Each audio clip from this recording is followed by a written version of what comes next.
Во собранието пристигнал законот за опојни други и супстанции, кој треба да се гласа со европско знаменце. Предупредуваат од ВМРО ДПМН.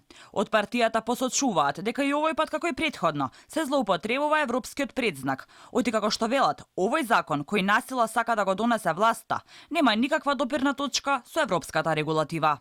Заев по секоја цена со европско знаменце сака во собранието да го изгласа законот за марихуана.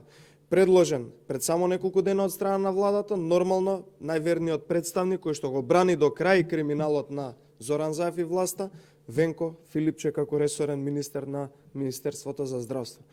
По ниту едно поглавје, по ниту еден критериум, по ниту еден интерес на европското семејство и Европската унија не може да се стави овој закон за одледување канабис, односно марихуана, да биде изгласан со европско знаменце.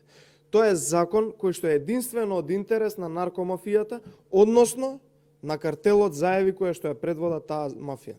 Тоа е закон кој треба да го легализира она за кое што е уапсен шоферот на Трајче Заев и командирот на Прилепската полиција, кои беа уапсени за шверц на марихуана. Овој закон треба да го легализира тоа и овие луѓе да бидат на слобода, велат од ВМРО ДПМН. Посочуваат дека тие се против ваквиот закон и им порачуваат на претениците од владеачкото мнозинство да размислат дали ќе гласаат за закон кој би бил само инструмент за лично богатење на Заев. А праксата со носење на закони со европско знаменце не е нова процедура во собранието. Се повеќе се носат закони со звездичка предзнак, предупредуваат аналитичарите. Така последно се донесе и законот за државјанство.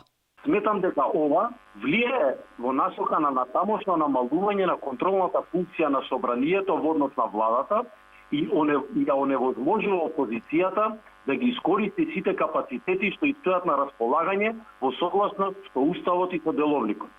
Причините за ваквите злоупотреби се многобројни, меѓутоа мислам дека тие се должат на слабото парламентарно мнозинство, но и на огромната поларизација што постои помеѓу партиите од власта и партиите од опозицијата. За законите кои се најактуелни овој период, европското знаменце дозволува време на дебата во собранието само 2 дена.